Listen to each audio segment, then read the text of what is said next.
In this video you will learn realistic taxi, takeoff and departure procedures in the F-16 Viper. We're using a combined air-to-ground and air-to-air loadout.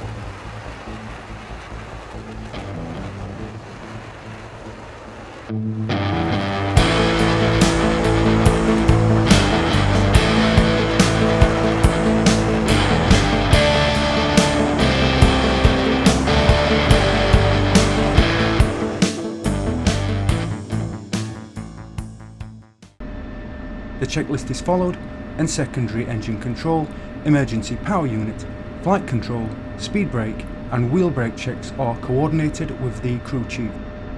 SEC and EPU checks are performed in the chocks or as directed, ensuring areas fore and aft of the aircraft are clear before increasing power. Before the crew chief pulls the EPU pin, the EPU switch is off and the EPU gen and EPU PMG lights are not illuminated. All aircraft systems are operating normally before taxi, as a red ball is easier to work on at the ramp than the arming area. Power slightly above idle is normally required to clear the chocks. Check nose wheel steering and brake lightly as the aircraft pulls out to check the brakes. Taxiing should not be continued with an NWS or brake malfunction. Ground speed is available on the INS page. Taxi speed in clear areas should not exceed 25 knots. Correct braking technique requires taxi speed to increase to approximately 25 knots. Moderate braking is then used to slow to 15 knots. To avoid engine blast to personnel and equipment, reduce throttle to idle before making turns, and to reduce tyre wear, slow to 10 knots when making short turns. The nose gear is located slightly aft of the front seat. In normal taxi, the pilot is sitting on the yellow taxi line during turns. Remain alert for conflicting traffic or other hazards.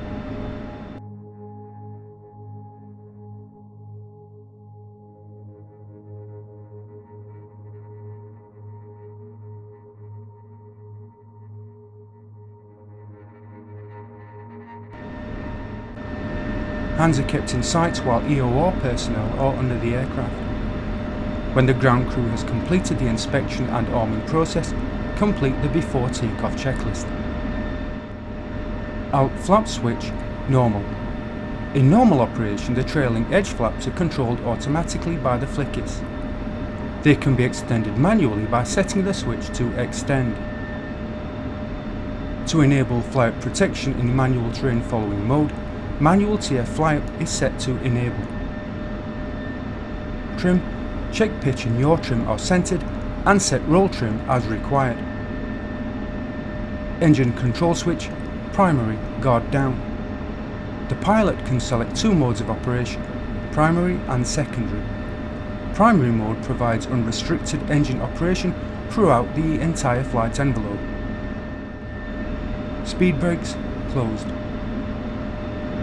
Canopy closed, locked, and the light is off. IFF set and check. External tanks, if installed, verify feeding.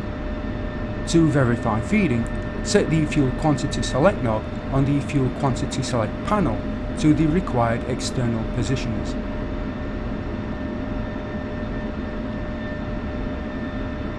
Fuel quantity select knob, normal.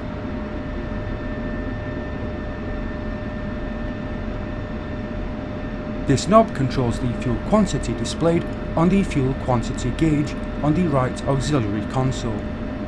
In the normal position, the aft left needle displays the fuel quantity in the aft left reservoir and A1 fuselage tanks. Stores config switch, as required. Stores config is set to Cat 1 or Cat 3, according to the aircraft loadout. The stores config caution panel light illuminates if the position is not set correctly. Ground jettison enable switch, as required. This switch is used to enable jettisoning of stores while on the ground. Harness, leads and anti-G system are checked. EPU, check. The EPU Gen and EPU PMG lights are off. Flare as required. TFR as required. Probe heat switch, probe heat. This switch energizes and de-energizes pitot, fuselage air data, AOA and the total temperature probe heaters. These systems are on when the aircraft is airborne, regardless of the switch position. Ejection safety lever, arm. Flight controls, cycle. Oil pressure, check PSI. Oil pressure is 15 psi at ground idle and 60 psi at military power and above. ELO MSL flow data, check. All warning and caution lights, check. TGP, stow. Tower clearance is acknowledged, for example, on to hold or cleared for takeoff. Takeoff checks are performed, speed brake, landing light, IFF, probe heat, ejection seat and radar.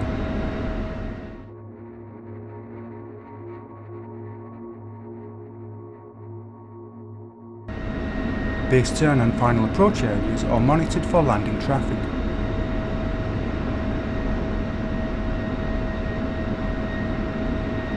The flight lead directs the appropriate runway lineup, 2-ship or 4-ship, based on winds and runway width.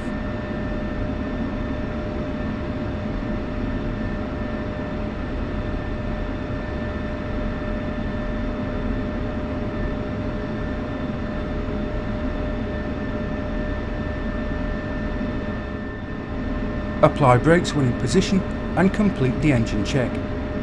The parking brake is not used during the run-up as advancing the throttle will release it. Power is advanced to 90% RPM and normal engine indications are checked.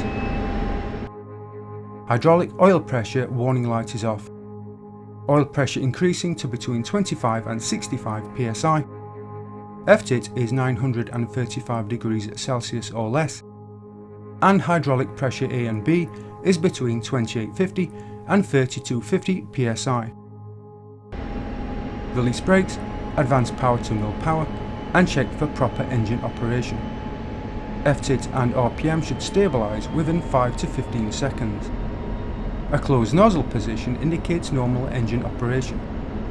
NWS is disengaged at about 70 knots when the rudder becomes effective.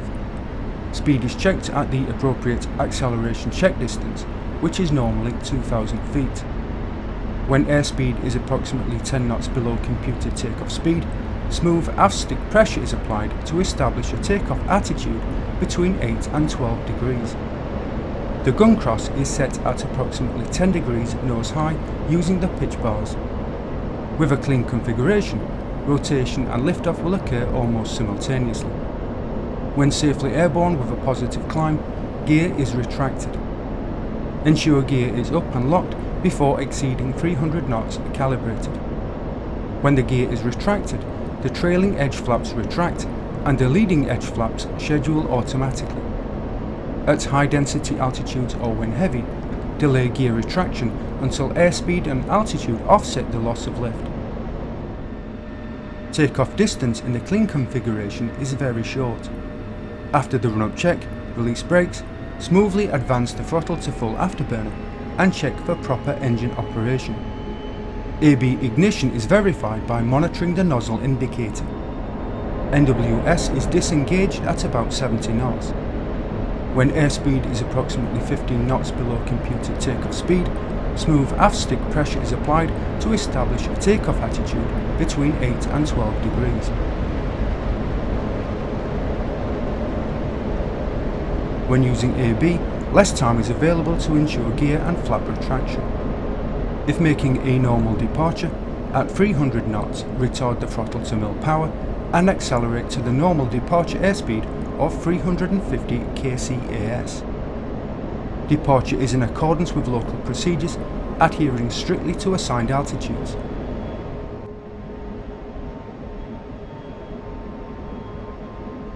altitude is levelled off by approximately 10% of the vertical velocity. If the vertical velocity is pegged greater than 6,000 fpm, pitch is cut in half 2,000 feet below the desired level of altitude. 10% of the vertical velocity is then used to complete the level off. If assigned an intermediate altitude less than 10,000 feet MSL, a climb at less than mil power, 750 degrees FTIT when using the GE F110 GE129 engine used in the Block 50 will maintain a manageable vertical velocity. Departure airspeed is typically 350 kcas.